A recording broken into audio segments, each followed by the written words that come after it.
G'day, May 40 here. So I just was listening to the Barry Weiss podcast, and Sarah Isgur, who served in the Trump administration, an attorney, and she talked about how the Trump mandate is for normalcy and competency. I like that. And the Joe Biden victory in 2020 was for normalcy and competency. Right, so that's what the majority of the voters want.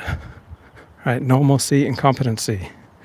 They want shoplifting to be a crime and to be cracked down on. They want an end to illegal immigration. They want to complete the border wall. They want to deport illegal immigrants. They want a governing system, a social system that rewards people for doing the right things and punishes people for doing the wrong things.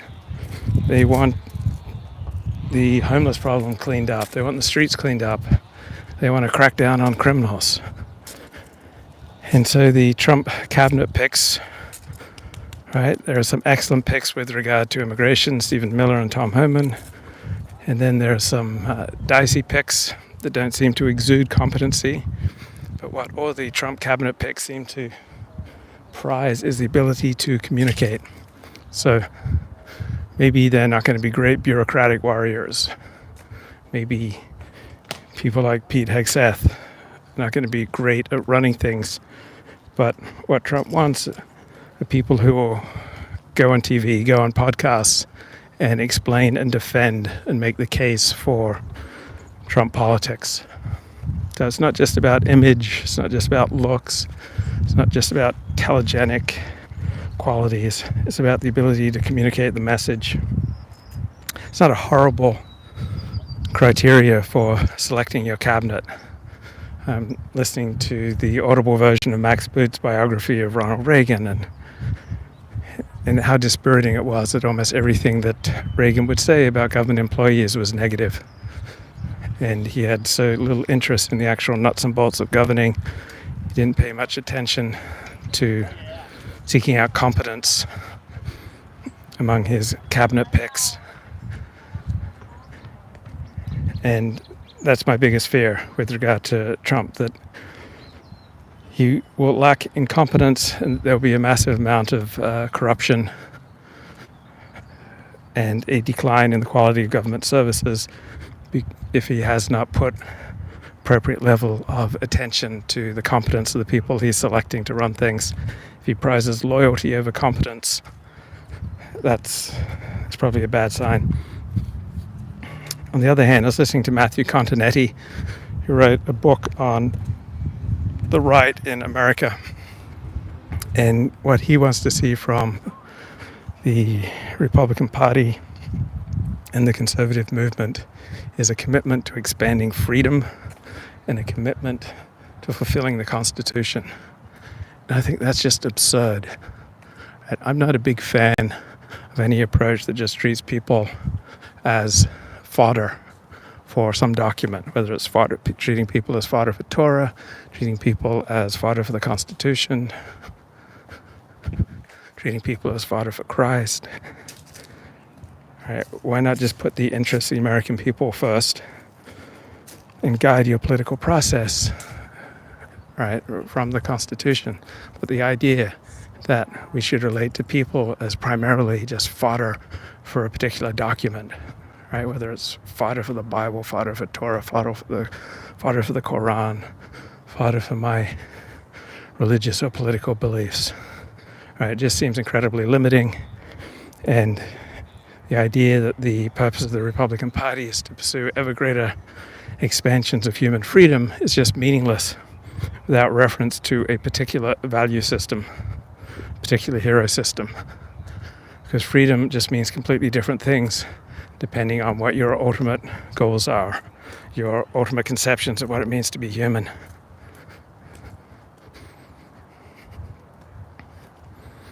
So should people be free to carry guns, right? There's a freedom that comes with that, and then there are some challenges that come with that. And I'm not huge on gun rights, and I'm not huge on gun control. I don't have a strong position either way. but there are certainly competing values. And so a political message that primarily revolves around freedom, I mean, that was what Kamala Harris and the Democrats were running on, right? Reproductive freedom, such an Orwellian term when they mean the freedom to abort babies.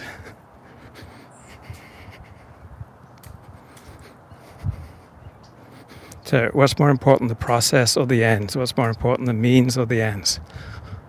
Well, it depends. Sometimes the ends is more important, right? Winning a war is often more important than the means used to pursue that war. But if you're at work or in your interactions with friends and your community and your family, right, the means by which you go about things are usually going to be more important than the ends. When it comes to exercise, the means are more important than the ends. So if you are lifting weights in ways that deform your musculature, that put your joints and your tendons and your muscles and your health in jeopardy because you are just bypassing all good procedures for proper use of yourself to attain your goals with regard to certain exercise outcomes. All right, you're running marathons. All right, you're a 40-year-old dude running marathons. You're causing permanent damage to your feet. Right, running is very hard on your connective tissue. For some people, it's a really bad idea to run marathons. And so having an end goal of, I got to finish this marathon, right? I need it for my sense of self, right? That's an example where the means are far more important than the ends. When it comes to working out, the means, right? How you work out is far more important than the particulars of your workout because you're very likely to reinforce bad patterns of unnecessary tension and compression in your use of yourself. And you'll often end up in a worse place after you work out than before you work out. So with exercise and working out, the means, the process, how you do things is more important than the ends.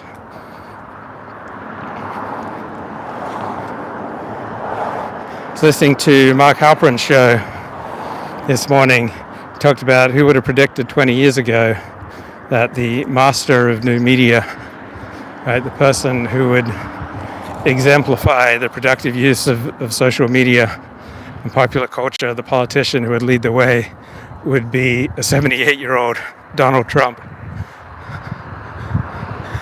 And so Trump is a master of pop culture. It's part of the reason that makes him so effective.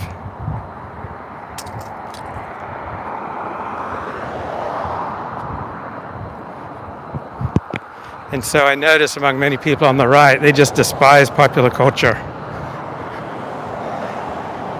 And that's just going to make you less effective in life. Right? If you have a natural inclination towards enjoying some sports or some TV or some popular music or some stand-up comedy, and you just completely turn it back, your back on all those areas of popular culture that you naturally enjoy, but you now have this elevated Nietzschean view of yourself as some kind of Superman who doesn't need to pay any attention to popular culture. You're just making yourself less effective. Right? Donald Trump has gotten himself elected twice President of the United States, in significant part because of his mastery of popular culture. Now, can you consume too much popular culture at the expense of higher culture, higher brow culture? Sure. Can you debase yourself? Can you coarsen yourself? Certainly. But having more avenues through which you can communicate with other people, connect with others, explain, share a joke, right? Share an interest. Right? I think a normal person is likely to naturally incline towards various parts of pop culture, and just exiling yourself from pop culture because you think it's just so inherently inferior and you're such a superior man that you don't need to pay any attention to what the masses enjoy, is usually going to render you less effective in life, less human, less relatable.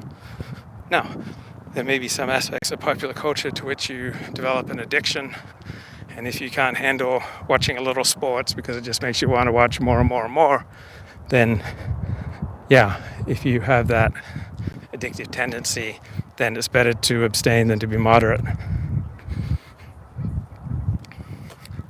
But it is amusing right now to see Donald Trump's election victory just rippling out through popular culture, through all the athletes doing the Trump dance, and having Democrats on MSNBC question, why have we become so irrelevant? Why isn't America listening to us? And a large part of what made Trump accessible and relatable, right, is that he unabashedly enjoys the things he enjoys, doesn't pretend to be what he's not. He would wear a suit everywhere he goes, even to McDonald's. He wouldn't change his accent, depending on the group he was talking to.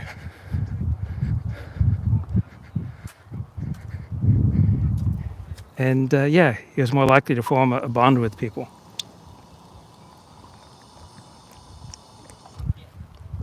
And he addresses real concerns, right? Immigration, crime, and a return to normalcy.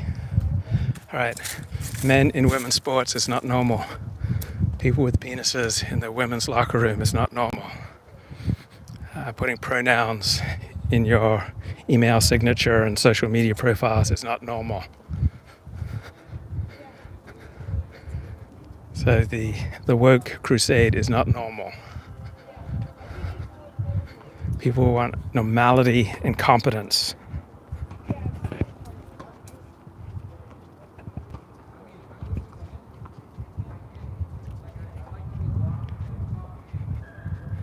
Trump is a brilliant communicator. Yeah, he is.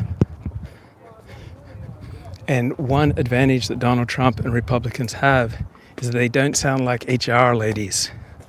Right? The Democrats have become the party of HR, trying to regulate, punish every little expression that differs from the politically correct. Right? They've taken on many of the traits of the hallway monitor. If you've worked at any large-sized business, right, there's an HR department, and they will bust you for all sorts of minor infractions, have nothing to do with the quality of your work. And HR departments are not on your side, right? They talk like they're on your side, but they're not. They're on the employer side.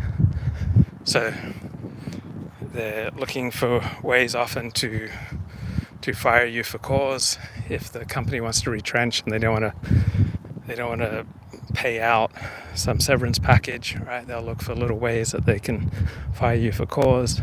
So it's this constant monitoring and punishing of people, and you see this now for any leading Democrat who differs from the party line on trans. Then all the activists just descend on the person, try to make him miserable. And Republicans, conservatives, right, talk like normal people. They don't use the stilted language of the careful critical discourse of the educated classes. Right? Donald Trump sounds like a normal bloke. I worked in construction for years, and we worked harder and we worked happier when we were working for someone that we could relate to. Right? There are a lot of real estate developers who have that working man's touch, who would speak in a way that we could connect with. And that's a skill that Donald Trump developed in the construction and real estate development business, and he's carried it on to today. And it's such a marked difference from the stilted discourse of Kamala Harris and the elite news media.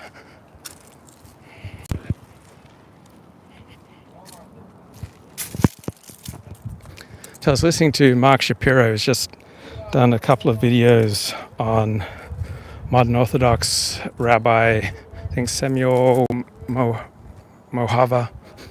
Anyway, he talked about the Duda of Dina, the law of the land is law to the Jew. He says this applies in Russia, right? He was talking in Tsarist Russia, that the law of the land is law to the Jew. That the Jew needs to live up to the laws and obligations of the Gentile land in which he resides. And often these laws are even more important than Jewish laws, because the violation of these laws can stimulate pogroms and massive retaliation against the Jewish people. And so in traditional Jewish life, right, the more religious you go, usually the less attention there is paid to the laws of the land. And so in Israel, a large part of the Haredi population lives off welfare, doesn't join the IDF, and has contempt, by and large, for the secular state that protects and provides for them, which separates the Haredim from the rest of the population, makes them highly unpopular. At least in modern Orthodox Judaism, there's much more of an emphasis on paying respect to the law of the land around you. So modern Orthodox Jews, by and large, belong to professions such as doctor, dentist, lawyer, accountant, where there are ethics codes, and they're much more finely attuned to the ethical and legal requirements of the wider Gentile society. While when you go to more traditional parts of Orthodox Judaism, you'll find just less and less respect and attention paid and deference paid to the laws of the land, which has the capacity to instigate enormous backlash against all Jews. Right? If you behave with absolute contempt for the laws of the land, people aren't going to like that.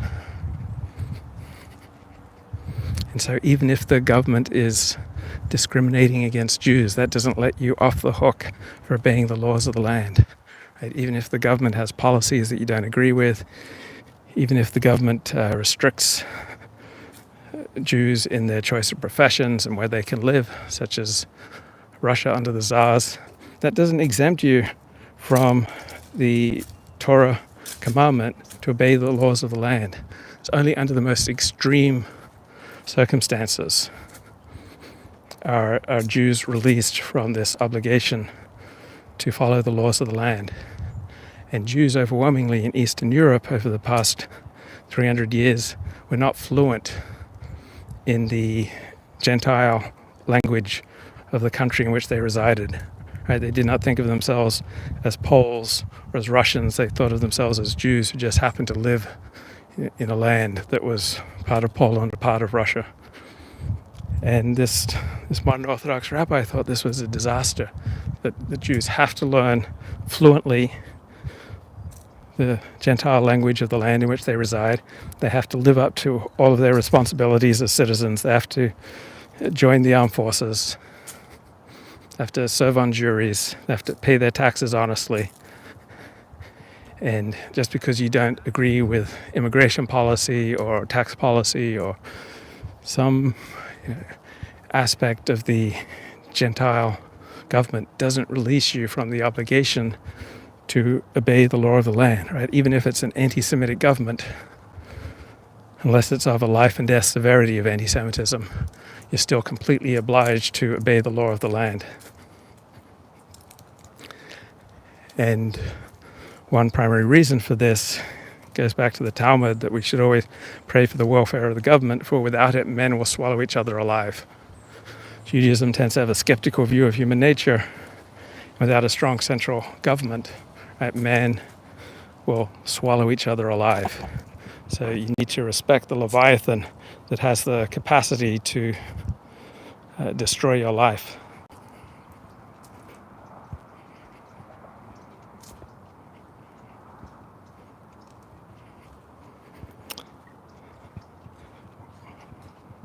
Why are Jews underrepresented in the American military? A large part of it would be on the basis of IQ, right? So the higher your IQ, the more likely you are to have options in life And the more options you have, the less likely you are to go into the US military.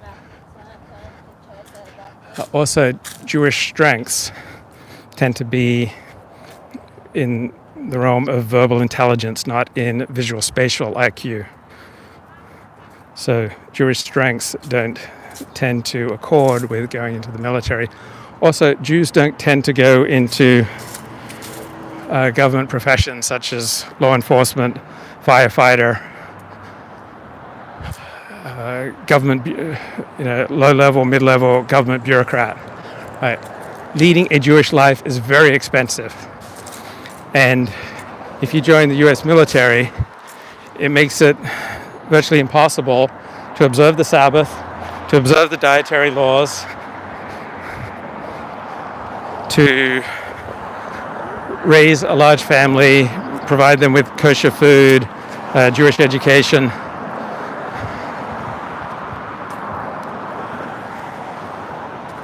But when Jews would take advantage of conscientious objector status, or would take advantage of enrolling in a yeshiva to pretend to be training or really training to be rabbis to avoid military service, right, it makes Jews look terrible.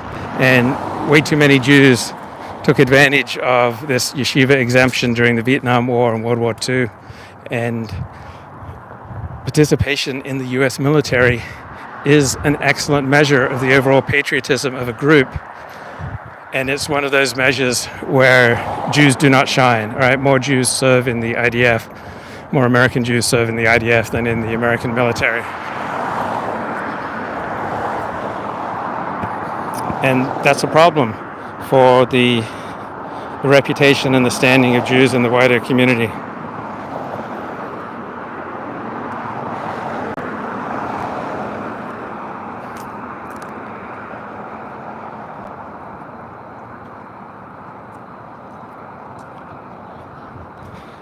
I'm so grateful that global Zionism has finally allowed us poor Americans to have borders. Bro, I don't have such a low view of Americans. The reason that Americans don't have borders that are considered worthy of protecting is not primarily because of Jews. Jews are about 1.5% of the American population. Why is it that, in your view, 98.5% of the American population is too pathetic to protect itself? Why is it, in your view, that 98.5% of America that is Gentile is not particularly concerned with protecting their own borders and enforcing immigration laws? So Jews who are the most Zionist, American Jews who are the most Zionist, are also the most likely to vote Republican and the most likely to support strict border laws and deporting of illegal aliens. So the Jews who are most opposed to strict border controls are Jews on the left who are lukewarm Zionists, if not non-Zionists, if not anti-Israel. So American Jews on the right support border walls for Israel and for America. And Jews on the left oppose border walls for America and for Israel. It's not that difficult to understand. So one thing that I find disgusting in the reporting and commentary about Trump's plans to deport illegal aliens is how the specter of camps is raised as somehow something horrific. Right? Just because there are concentration camps doesn't mean that all use of camps are bad. Right? If you choose to go camping in the forest this weekend, right, you're not replaying the Holocaust. If Donald Trump uses camps to temporarily house illegal aliens before deporting them, right, that's not recreating the Holocaust. And so if trains were used to take people to concentration camps, right, and at least as many non-Jews were taken and killed in concentration camps as Jews. So if trains were used to take people to concentration camps, that doesn't mean that the use of trains is recreating the Holocaust. Right? That's just hyperbolic, excessively intense, destructive violent rhetoric. This should be called out.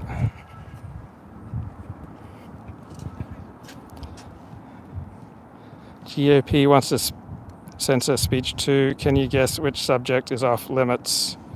Yeah, I don't want increasing censorship of speech. So, if you look at the biggest cheerleaders for free speech in America, you'll find a disproportionate number of Jews. If you look for the biggest cheerleaders of speech restrictions in the United States, you'll find a disproportionate number of Jews. If you look for the biggest advocates of socialism in the United States, you'll find a disproportionate number of Jews. If you look for the biggest advocates of capitalism in the United States, you'll find a disproportionate number of Jews.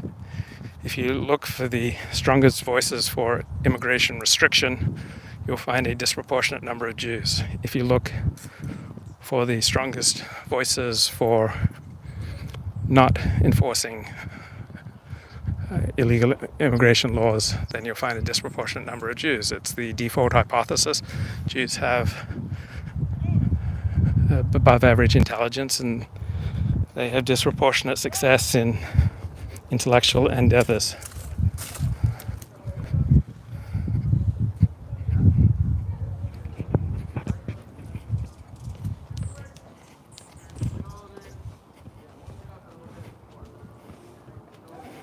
You didn't vote? My God. And you were in a battleground state? My God.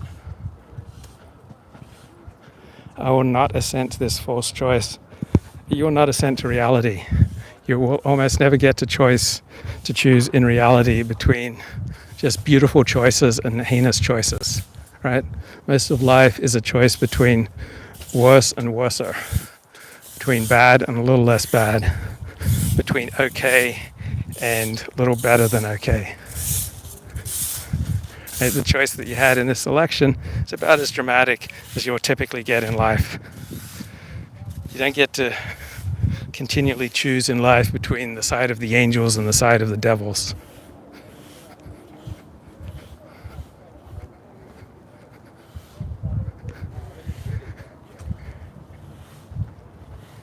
And if Donald Trump's support for Israel blinds you to this is the one guy who's more interested in immigration restriction, enforcing our borders, building a border wall and deporting illegal aliens, then you've simply allowed your hatred of Jews to blind you to what's in America's best interest.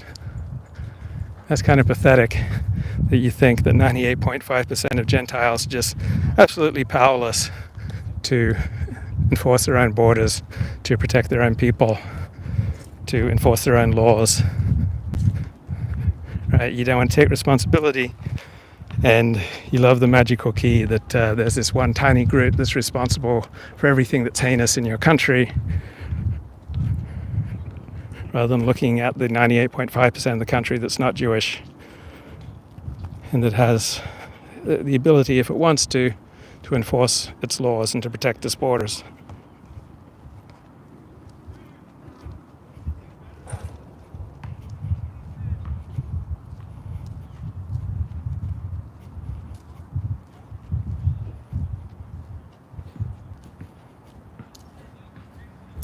Okay, talk to you blokes later. Bye-bye.